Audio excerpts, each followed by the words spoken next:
Buenas noches, bienvenidos al banquillo. Gracias por estar con nosotros en esta entrega de hoy que nos permitirá hablar con dos hombres ligados a la producción agrícola en nuestro país, al sector privado y a las enormes expectativas que tenemos para mejorar las condiciones del agro en Honduras, de establecer una relación comercial mucho más sólida con los principales mercados del mundo y buscar soluciones para las dificultades que tiene nuestro país. Nos acompañan a través de comunicación Zoom el expresidente del Consejo Hondureño de la Empresa Privada, don Santiago Ruiz Cabús, y el empresario del agro, exsecretario de Estado en el Despacho de Agricultura, don Jacobo Paz Boden. Buenas noches a ambos, don Santiago, gusto saludarlo.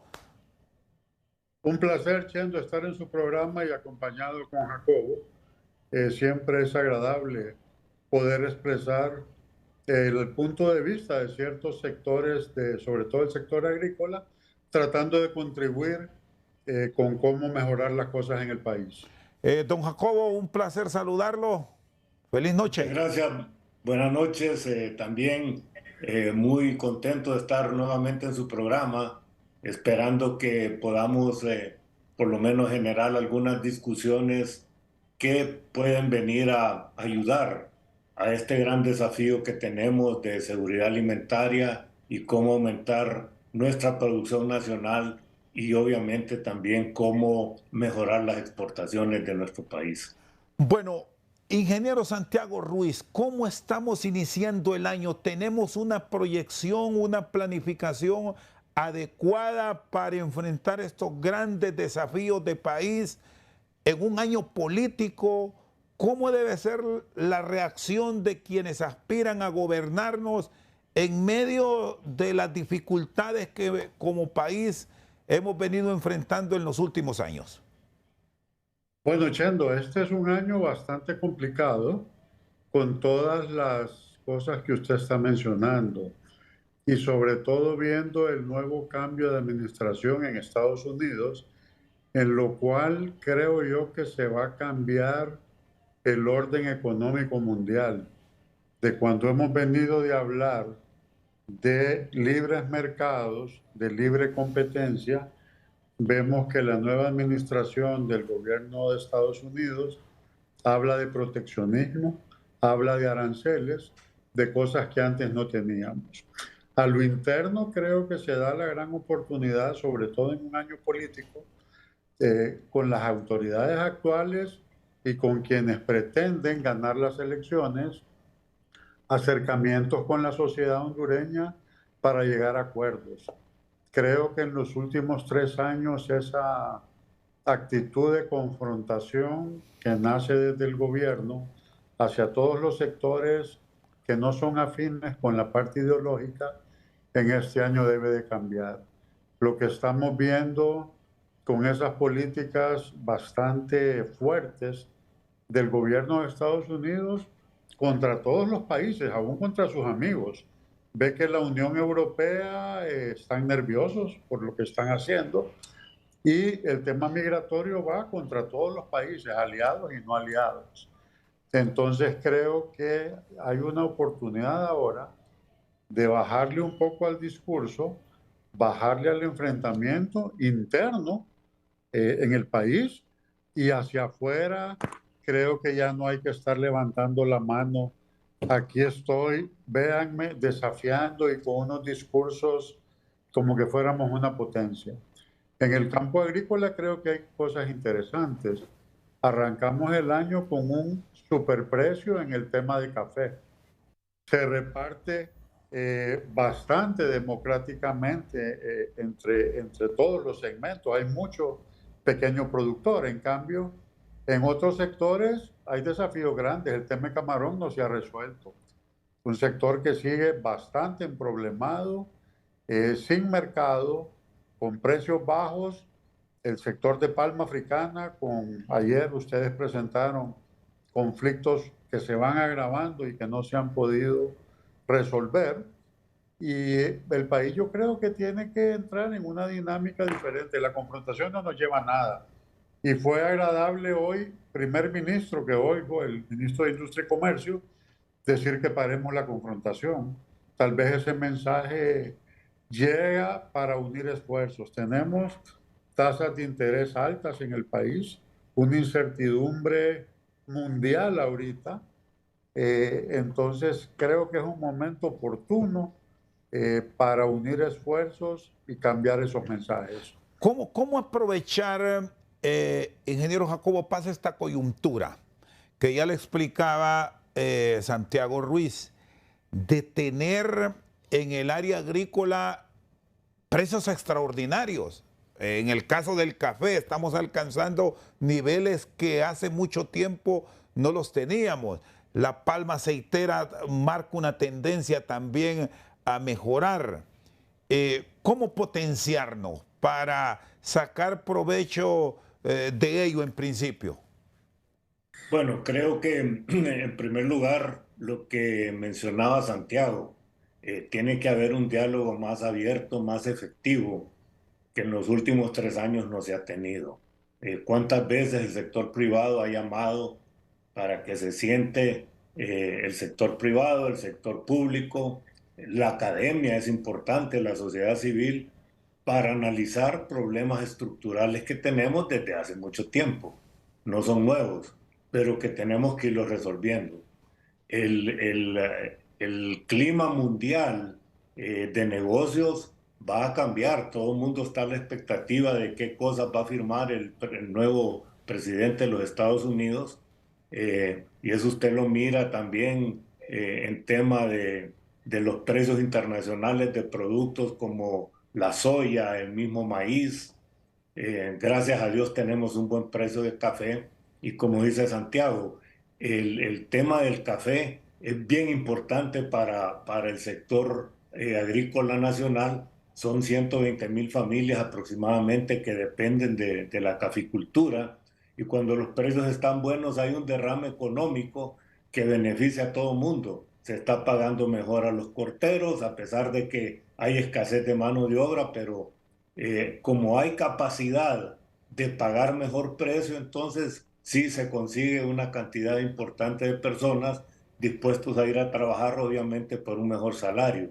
Luego el tema de transporte, combustible, etcétera. Hay una dinámica bien interesante con lo del café.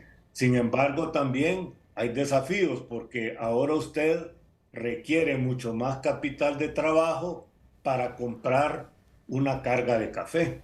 Entonces, los bancos, como bien mencionaba Santiago, las tasas de interés están más altas y siempre el sector agropecuario se ve afectado por el tema de inseguridad. Ya estamos viendo de que han pasado varios años y no se ha resuelto el tema de las invasiones, por ejemplo, ¿verdad? Entonces, todo eso repercute en las decisiones importantes que se deben de tomar a nivel del sector agropecuario. Eh, yo sí creo y he visto cosas positivas. Por ejemplo, leí hoy en un diario nacional que ya se inició un programa que es acompañado por el Programa Mundial de Alimentos para tener un seguro agrícola para los productores de maíz y de frijol, para los pequeños productores. Eso es muy bueno. Ojalá lo logremos potenciar a productores más grandes, ¿verdad?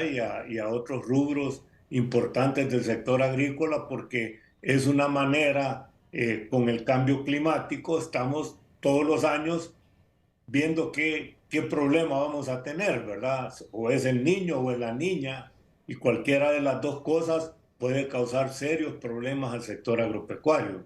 Entonces, el tema de agigantar o agrandar el uso del seguro agrícola en el sector agropecuario, que para mí también tiene que ser subsidiado de alguna manera, porque el productor normal, que es tamaño mediano y pequeño, no tiene la capacidad de comprar pagar una póliza de seguro.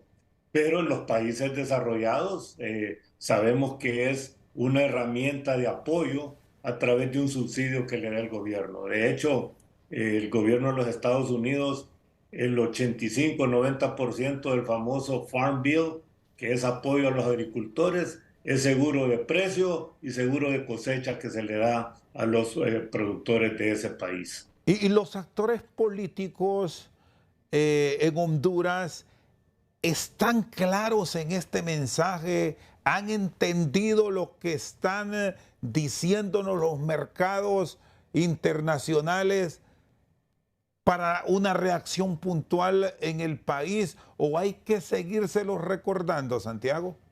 Siendo el tema este es que el agro realmente creo que no lo entienden.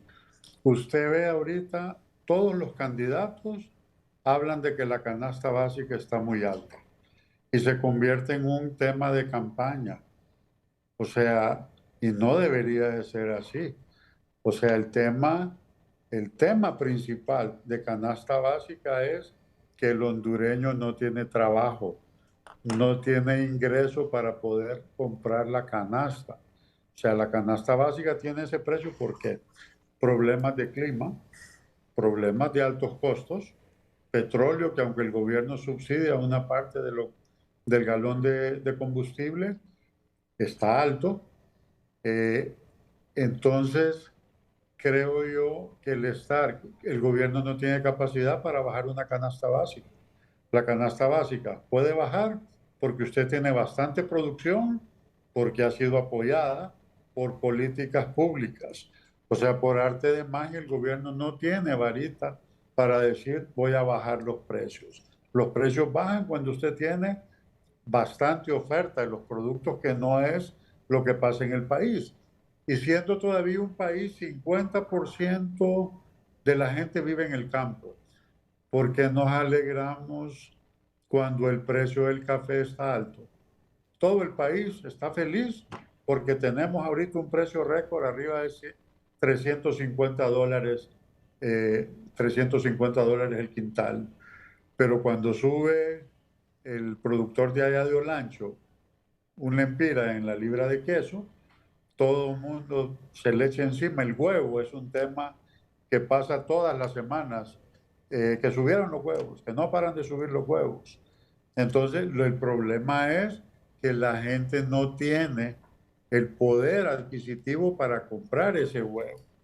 Y ahorita, si el tema de migración, Estados Unidos lo recrudece, que no lo hemos visto en el país todavía, mandando a la gente que ya tiene trabajo, porque normalmente mandan al que agarran en la frontera y lo devuelven. Pero si nos mandan un 10% de la gente que tiene trabajo, el impacto en la economía y en las divisas del país sería bastante fuerte. Entonces, por eso, y creo que compartimos con Jacobo y con usted, el país necesita grandes acuerdos en este momento.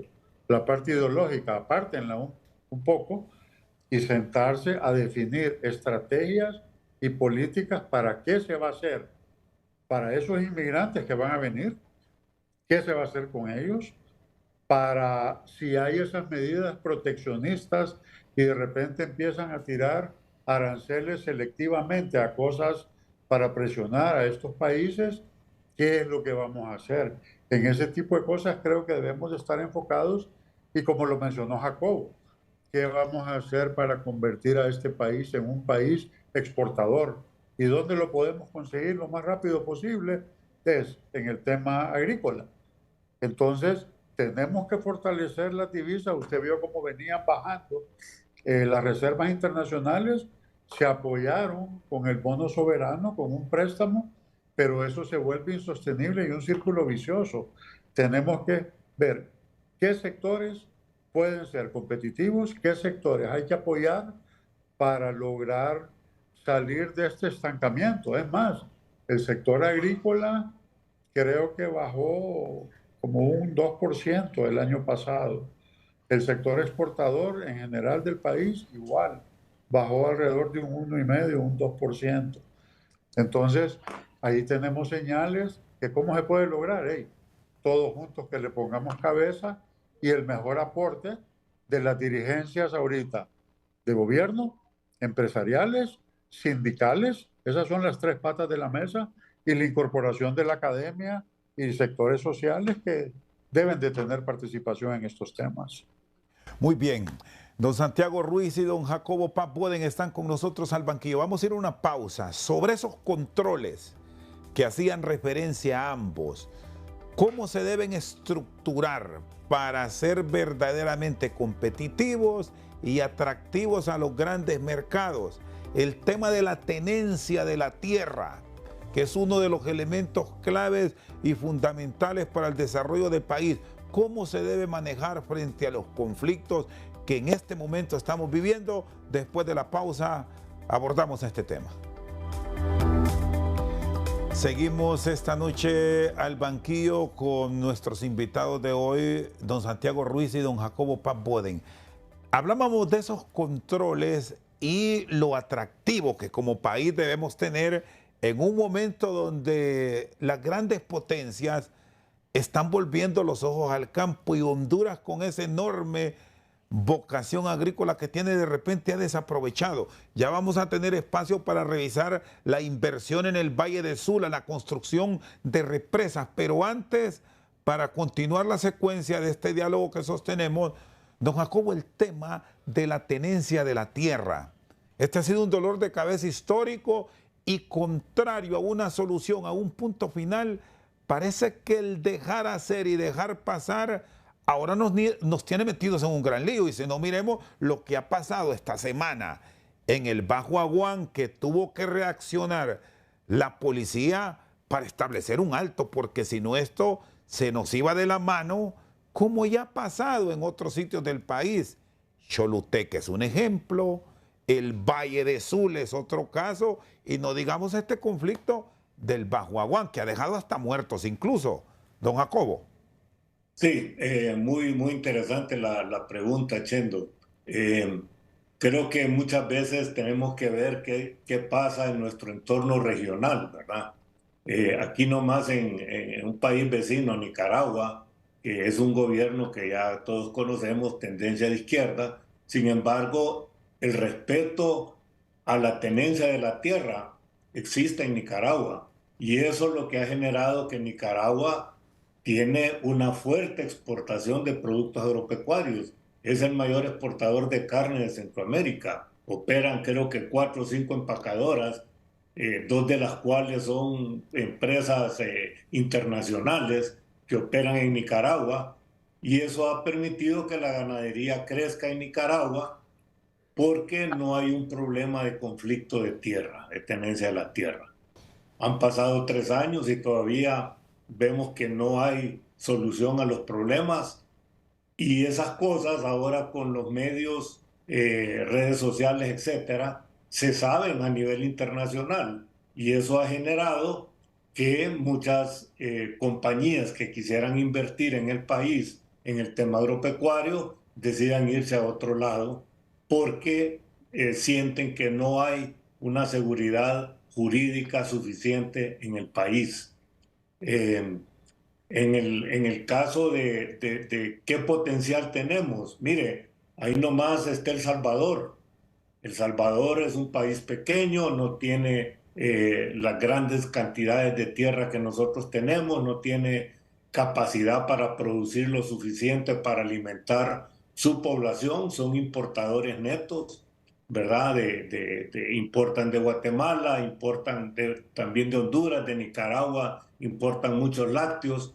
Nosotros tenemos ese mercado ahí nomás, y es un mercado que nos paga con dólares también, ¿verdad? Entonces es un tema de reforzar, y luego tiene que haber decisiones estratégicas, el pensamiento estratégico de todos los sectores para realmente cambiar el país. ¿Por qué?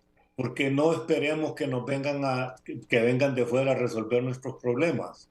Ya vimos también, y es noticia, de que algunos proyectos que eran financiados por la ayuda internacional a través de muchos programas de USAID están cortados ahorita, por lo menos 90 días, y que van a estar en revisión. Muchos de esos programas estaban encaminados al apoyo al sector agropecuario también. Entonces no podemos estar dependiendo de eso. nosotros como hondureños tenemos que buscar la manera de cómo ir resolviendo los temas que afectan al país directamente. Sí, y lejos de buscar culpables de esta situación que enfrentamos, eh, ¿cómo solucionarlo ahora para que modelos como este de Nicaragua se apliquen en Honduras? Porque de repente aquí criticamos a algunos gobiernos por su ideología, pero si algo bueno está pasando y es aquí tan cercano, ¿por qué nos resistimos a aplicarlo en el país? Jacobo y Santiago, por favor, sus consideraciones. Chendo, ampliando un poco lo que dijo Jacobo de las invasiones, ahí el problema surge y se va haciendo grande por la no aplicación de la ley. O sea, en el momento que un grupo entra, no se toman medidas, empiezan a sembrar, hacen una casa y ahí ya lo complicó totalmente. Fíjese que hay maneras para esto de buscarle soluciones pacíficas. Un banco de tierras. Siempre hay gente que quiere vender la tierra y hay gente que quiere hacerla producir. ¿Por qué no hacer modelos en ese sentido de una forma ordenada? No que por la fuerza, causando un ambiente para todos los inversionistas, o sea, la inseguridad jurídica que causa el no tener seguridad sobre la tenencia de la tierra es para todo. O sea, cuando usted trae gente de afuera que quiere invertir y ve que hay una invasión en una zona que puede ser alta para producción agrícola y para inversión extranjera, inmediatamente disuade a las personas de querer invertir. Entonces, la pregunta última suya, ¿cómo hacer? Siendo, sería fácil si hubiera voluntad ponernos de acuerdo. Y no vamos a estar de acuerdo en todo posiblemente, pero estamos de acuerdo en que hay que combatir la pobreza. No creo que haya un hondureño que diga que no. Estamos de acuerdo en que el tema de seguridad es fundamental para combatir la extorsión, la inseguridad en el transporte, en pequeños comerciantes.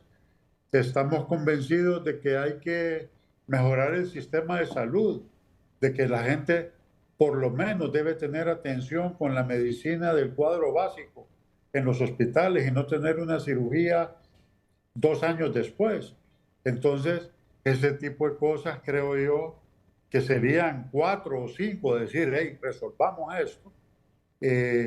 Pero cuando no hay interlocutores con los cuales se pueda sentar y que normalmente, desafortunadamente, cuando un gobierno asume, la tarea de esos años es cómo continuar en el poder. Mientras sigamos en esa dinámica, los problemas fundamentales normalmente quedan de lado. Usted ve lo que está pasando en el Congreso, pues. O sea, un Congreso imposible de poder llegar a acuerdos. ¿Y quiénes son los responsables de llegar a acuerdos?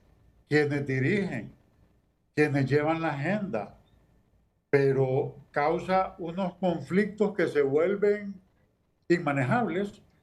O sea, un Congreso que no trabaja. O sea, paralizando un poder del Estado que tiene que ser dinámico, que tiene que ser proactivo, que tiene que oír a través de sus diputados las demandas de la sociedad en cuanto a proyectos de infraestructura, de desarrollo, pero ese tipo de cosas no se dan. O sea, estamos inmersos en el pleito político y el pleito de defender intereses personales o de grupo. ¿Cómo enfrentar entonces esta problemática sin que nos genere esa dificultad, Jacobo? Bueno, yo creo que son 4 o 5 factores importantes que se deben de poner sobre la mesa. El tema de la seguridad jurídica para mí es bien importante. Se lo digo porque en los últimos años yo he estado haciendo consultorías a nivel nacional y a nivel internacional y he encontrado mucha resistencia de gente que esté interesada en algunos productos que se generan en Centroamérica y que se les puede dar un valor agregado para buscar mercados de mayor poder adquisitivo y beneficiar a los productores nacionales. Pero la gente cuando ve un tema de seguridad jurídica que no se está cumpliendo, olvídese, o sea, el capital no tiene fronteras, se van a otro lado. Entonces preguntémonos, yo me hago preguntas básicas. ¿Por qué no hay migración de Costa Rica hacia Estados Unidos? Y Costa Rica es un país centroamericano, es un país que tiene incluso una buena producción agrícola todavía, no podemos decir, pero se ha diversificado y tiene una gran ventaja, obviamente, sobre el resto de países de Centroamérica y es el tema de lo que han dedicado ellos a la parte de educación. Es un país con un nivel educativo mucho más alto y creo que nosotros nos hemos olvidado de eso. Y la educación ahora, Chendo, ya no es lo mismo de cuando nosotros fuimos a la escuela, que nos hacían aprendernos de memoria las cosas, etcétera. Ahora el tema de educación está cambiando tan rápido y los muchachos realmente ya de 12, 13, 14 años son personas que pueden ser mucho más productivos si se les da una educación adecuada porque son personas que ya se han prácticamente desde pequeños han estado ligados a la tecnología de alguna u otra manera, con teléfonos, etcétera, ¿verdad? Entonces, pero la educación es bien importante. Si nosotros tuviésemos una masa de, y este es un país joven, este país tiene una gran cantidad, si vemos la pirámide de los habitantes nuestros, hay un alto porcentaje de juventud aquí que podemos aprovecharla mejor. En el tema agropecuario, poco a poco están surgiendo nuevas tecnologías que si los muchachos los ponemos nosotros al día con esa tecnología, podemos volvernos bien competitivos en muchas cosas.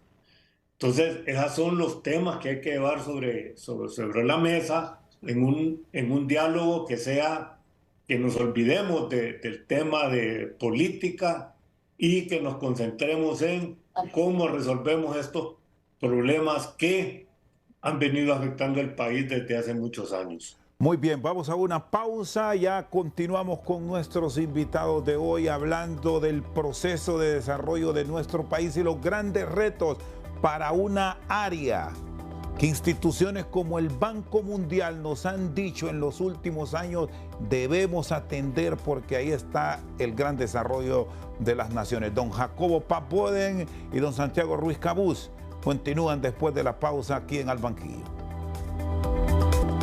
Seguimos al banquillo con don Santiago Ruiz y don Jacobo Paz Boden, empresarios ligados al sector agrícola, miembros de la iniciativa privada en nuestro país.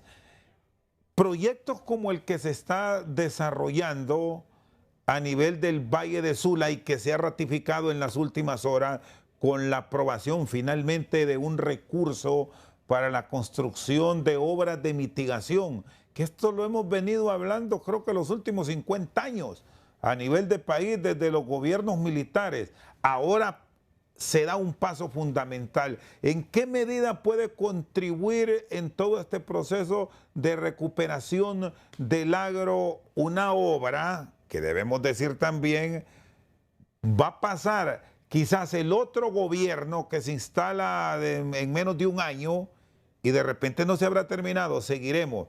Pero ¿cómo volver más dinámicos estos proyectos de gran infraestructura, sobre todo para el Valle de Sula y pensar también en otros? Ingeniero Santiago Ruiz. Yo creo que ese es algo que, bien lo dice usted, hace 50 años, cuando yo era adolescente, vi los primeros planos de la presa del Tablón. Es positivo, yo creo que es algo que hay que aplaudir, que se va a empezar la construcción. O sea, aprobaron ayer en el Congreso que se contrate el préstamo. Ojalá que lo hagan. pero a la par de eso tiene que ser las otras represas complementarias para tratar de sí arreglar el problema del valle con la de Jicatuyo y los Llanitos. O sea, esta es una parte del problema, ya se le puso mano. En paralelo, el gobierno que venga, para que no sea solo un parche que pongamos y se siga inundando la mayor parte del valle con el Ulúa, que es el río 4 o 5 veces más caudaloso que el Chamelecón en época de inundaciones. Eh, Creo que es de las cosas buenas y de las cosas que yo creo que nadie puede criticar. Entonces, eso va a ser beneficioso, se tarda años y en eso los gobiernos tienen que aprender que no solo las obras que van a inaugurar ellos son las que deben hacer. Las de más alto impacto son mega obras que trascienden de un gobierno a otro. Y cómo hacer entender a la clase política que la realización de estas obras debe entrar dentro de la prioridad sin importar las trabas, los obstáculos que históricamente se han puesto a las mismas, porque ya señalábamos que estos proyectos con frecuencia se proponen pero no se ejecutan, generando, debemos decirlo, pérdidas millonarias e históricas para el aparato productivo que debemos aplaudirles, porque a pesar de todo lo que ha dejado, bueno, yo recuerdo el Mitch y el huracán que nos dejó grandes destrozos, muchas otras tormentas tropicales, lo más reciente, lo que dejó Eta, Iota y Sara el año anterior, ingeniero Ruiz.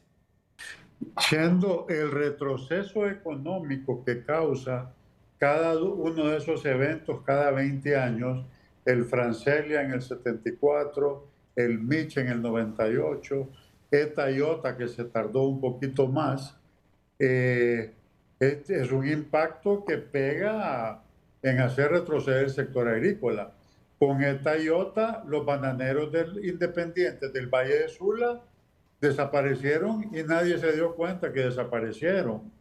Sectores como la Lima, un sector totalmente vulnerable que con esta represa de los Limones se llama ahora, creo que va a ser una zona que se va a recuperar.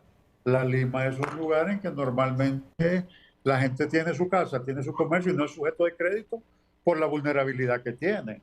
Entonces, ojalá que los políticos y los sectores, las gremiales agrícolas, los inviten a todos para hacerle los planteamientos y de repente que ya no queden las cosas como platicadas nada más, sino compromisos para después poder exigir las cosas que los sectores demanden y planteen.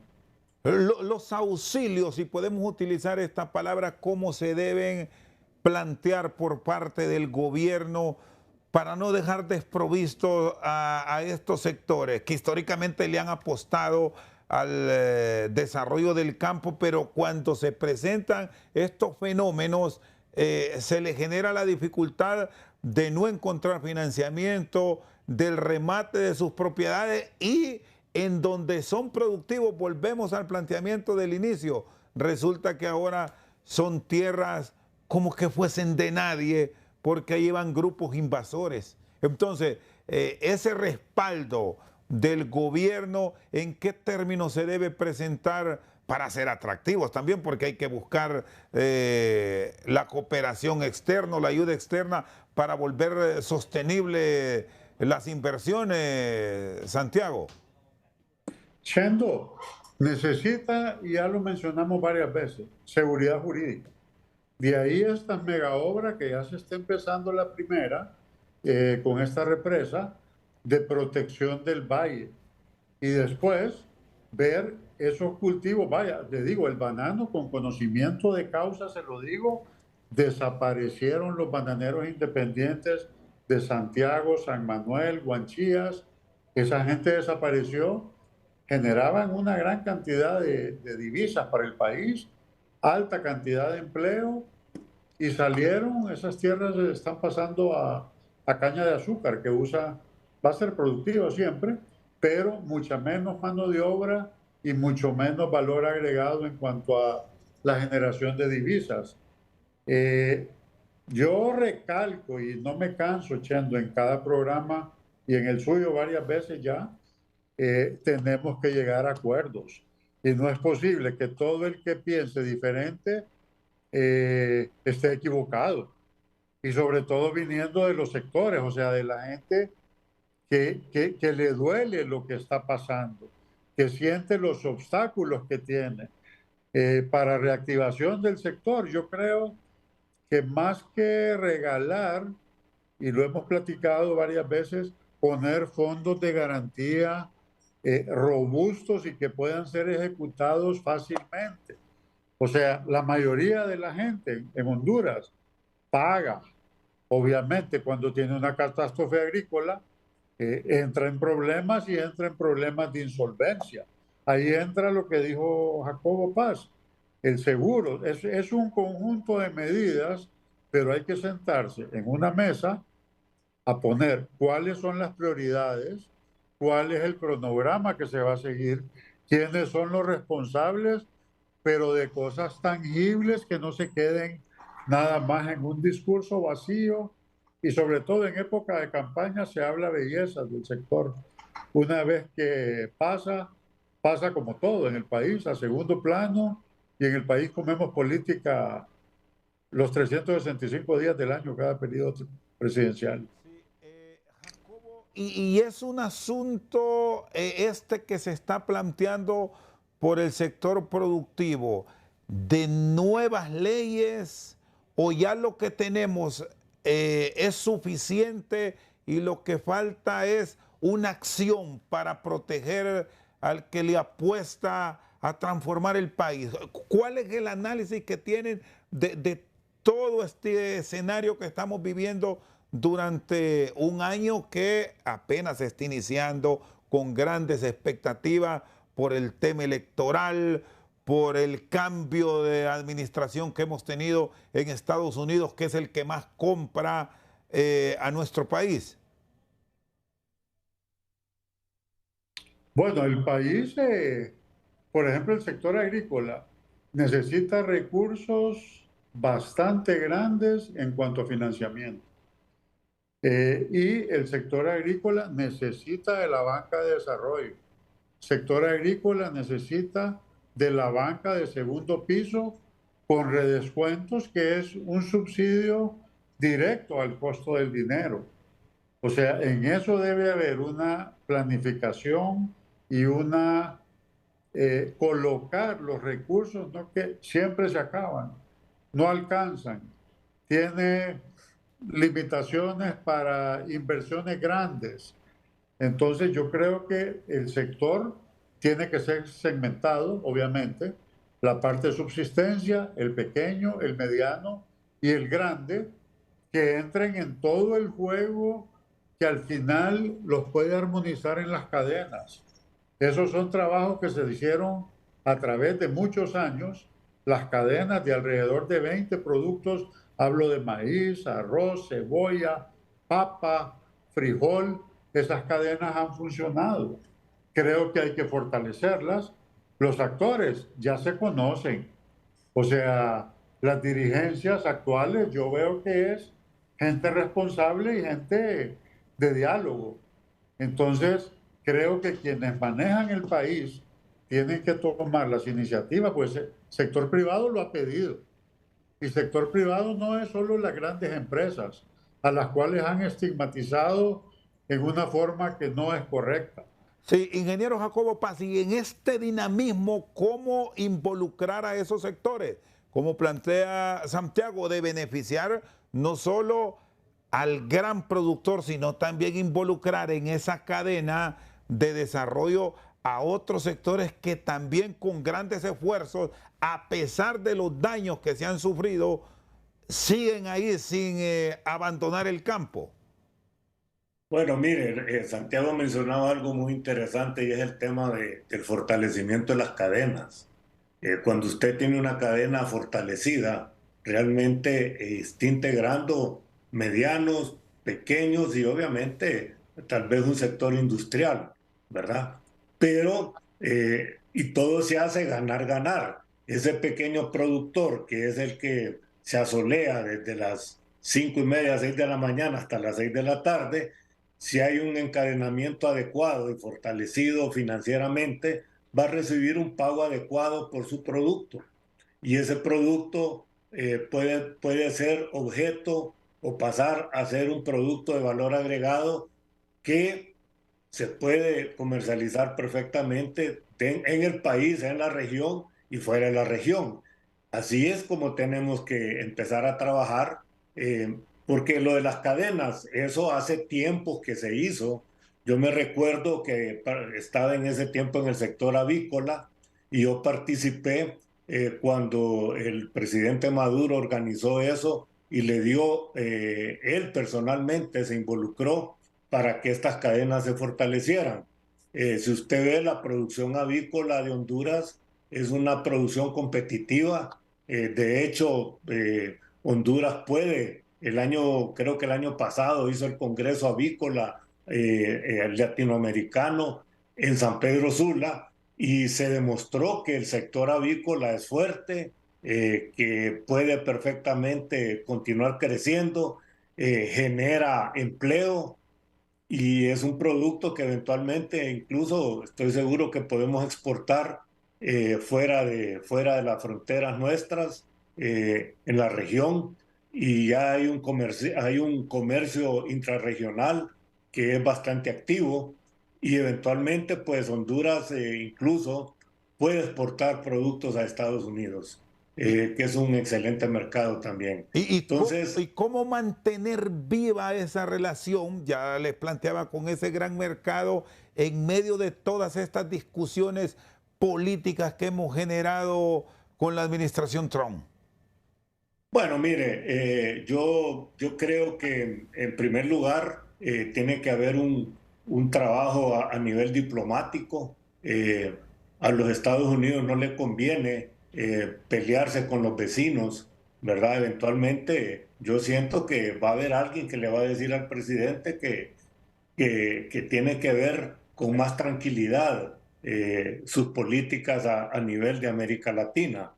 Eh, Eso en primer lugar. Segundo lugar, los mercados ahí están, Chendo. En este momento también se está negociando un tratado de libre comercio con China.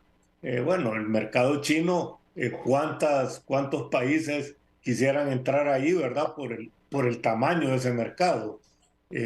Yo puedo dar como ejemplos en América Latina el caso de el Perú, que ha crecido mucho su producción agrícola y ha hecho un trabajo extraordinario en el tema de logística para exportar productos que son consumidos en el mercado chino, pero ha trabajado en el tema logístico, ha trabajado en el tema de seguridad jurídica, ¿verdad? Y ha trabajado también en el tema de financiamiento y han hecho obras a nivel de infraestructura muy interesantes, ¿verdad? Buena parte del desierto en Perú se lo han transformado a través de un proyecto de riego enorme que trae el agua desde la cordillera de los Andes, por ejemplo. Es un proyecto bien interesante y buena parte de esa producción es productos de exportación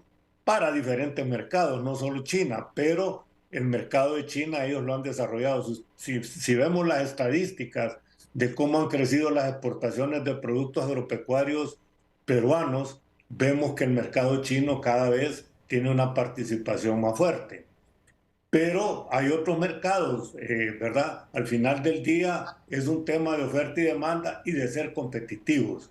En relación a los proyectos de las represas que mencionaba Santiago, pues yo soy oriundo de San Pedro Sula y obviamente viví, por ejemplo, el huracán Fifi, que no lo mencionamos, pero ese fue un desastre Sí. también, esta zona, ¿verdad?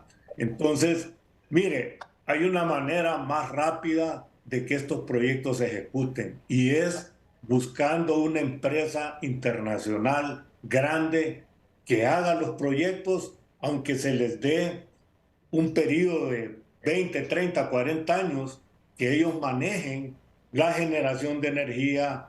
Ahí también se está pensando en abastecimiento de agua potable para diferentes municipios del Valle de Sula. Si se hace una buena negociación con una empresa grande, puede ser una empresa japonesa, los mexicanos tienen empresas grandes que podrían agarrar un proyecto de esos, Estados Unidos los tiene, así como se ha buscado empresas para el bendito tren interoceánico que queremos construir, podíamos darle prioridad a construcción de esas empresas y en relativamente poco tiempo estaríamos con un Valle de Sula protegido y con una capacidad de producción enorme. Muy El bien. tema de la industria bananera da pesar porque es generador de divisas, es generador de empleo y realmente el Valle de Sula estuvo dedicado a eso por un montón de tiempo, o sea, todo el siglo pasado, prácticamente la producción de banano en el Valle de Sula es la que ocasionó el crecimiento de San Pedro Sula, de Progreso, la misma, La Lima, por ejemplo, son ciudades que son producto de esa industria bananera que desarrolló en el Valle de Sula y que desgraciadamente hoy ya no existe. Muy bien, don Jacobo Paz y Santiago Ruiz están con nosotros al banquillo. Pausa, ya regresamos. Esta noche aquí en Al Banquillo, ¿cómo volvernos un país atractivo en medio de todo lo que hemos estado enfrentando en los últimos años? País con muchas dificultades en materia de seguridad jurídica que ya ambos invitados nos planteaban. Y decía don Jacobo Paz, estas grandes obras, que no solo es la represa que ahora se va a iniciar, hay muchas otras obras de infraestructura que se requieren. Y la lógica es que venga la cooperación externa. ¿Cómo hacer que crean nuevamente en Honduras para que vengan los japoneses, que lleguen los mexicanos, que Estados Unidos también nos mire como un atractivo y otras grandes potencias? Sumemos a China, con quien tenemos una relación con una balanza comercial completamente lejana a las realidades. Exportamos 6, 7 millones, nos importan más de casi 3.000 millones. Don Santiago. Siendo un país que vive permanentemente en inestabilidad política, con mensajes cáusticos, anti-inversión, con sistemáticos mensajes subidos de tono de que el enemigo es el empresario, usted no va a traer gente a invertir. Lo que necesita es el marco jurídico y ver a qué sectores realmente el país le quiere apostar. Aquí tenemos, y por estar relacionados ahí, sector agrícola ocupa de los primeros lugares, sector turismo, pero necesita seguridad, seguridad personal, sector maquila, que ya está la capacidad instalada y pudiera crecer, y se han ido muchas de ellas ha bajado la demanda, pero las empresas multinacionales tienen operaciones en diferentes países, del que se van es porque no ofrece las mejores condiciones ni el mejor ambiente para poder invertir. Entonces, ojalá que todo el mundo en la parte de toma de decisiones, parte política, se despojaran de esos egoísmos de confrontación y apostarle a integrarnos en el país, que es lo que el país merece, es lo que la población demanda. Mire la parte política, a los jóvenes no le interesa, al nuevo votante, mire las encuestas, no le interesa, al independiente tampoco le interesa, lo que quiere es que lo dejen trabajar, que le den un empleo, que no lo asalten al llegar a la casa, tener educación para sus hijos, tener un ingreso para poder mejorar su nivel de vida. Esas son las premisas básicas que la población necesita. Y los políticos en Tegucigalpa pasan, y los que van de las zonas de tierra adentro, una vez que llegan a Tegu se contaminan y piensan ya con el interés político nada más. Ojalá tuviéramos un cambio en ese sentido. Muy bien, muchas gracias por su tiempo, ingeniero Santiago Ruiz. Don Jacobo, ¿cómo convencer a esos grandes inversionistas de las potencias económicas que nos miren, así como tienen buenos conceptos ahora mismo de El Salvador, por citar un caso, con la administración Bukele, del atractivo que siempre ha generado al mundo Costa Rica? ¿Qué debemos hacer nosotros? Ok, creo que estamos a tiempo porque este año se eligen nuevas autoridades en el país. Eh, el, el- el nuevo presidente o presidenta tiene que estar claro de estas cosas, tiene que priorizar y involucrarse como se ha involucrado. Usted mencionaba el caso del presidente Bukele. Se ha involucrado directamente en comunicarse con lo que él quiere hacer para el país. Trajo una inversión fuerte de una empresa de tecnología a El Salvador, pero esa es una gestión que él personalmente hizo. Entonces, sí, luego un presidente no lo puede hacer todo, no le tenemos que dar esa carga. Tiene que rodearse de un equipo de gente capaz, que tenga una visión estratégica adecuada, con un pensamiento a largo plazo para apoyar a todos los sectores del país que están generando empleo, que están generando riqueza, que generan exportaciones, a través de lo que mencionamos desde el inicio del programa: seguridad jurídica, seguridad personal, eh, un sistema financiero fuerte, ¿verdad? Que lo tenemos, pero que ese sistema financiero obviamente requiere que haya una seguridad jurídica para poder apoyar financieramente a los diferentes sectores, especialmente al sector agropecuario, que sí requiere seguridad jurídica por todos los temas que hemos visto desde el inicio del programa, que son invasiones, que no se han resuelto temas específicos de tenencia de la tierra, etcétera, etcétera. Sobre todo aquí hay un punto que debe resultar fundamental: reglas claras, don Jacobo. Así es, reglas claras y que no las estén cambiando, ¿verdad? Porque vaya, por ejemplo, en un periodo, cuando estaba en la industria avícola, obviamente también teníamos un brazo adicional, que es el tema de restaurantes. La empresa para la que trabajé también es dueña de una cadena de restaurantes. Y el tema del empleo por hora, por ejemplo, en ese tiempo no existía, pero cuando se aprobó yo dije, esta es una salida excelente para esta industria, es para la industria de turismo también, ¿verdad? Los estudiantes pueden aprovechar, trabajar 3, 4 horas en un restaurante y después se van a la universidad, y eso es una generación de ingresos que en el momento no lo tienen.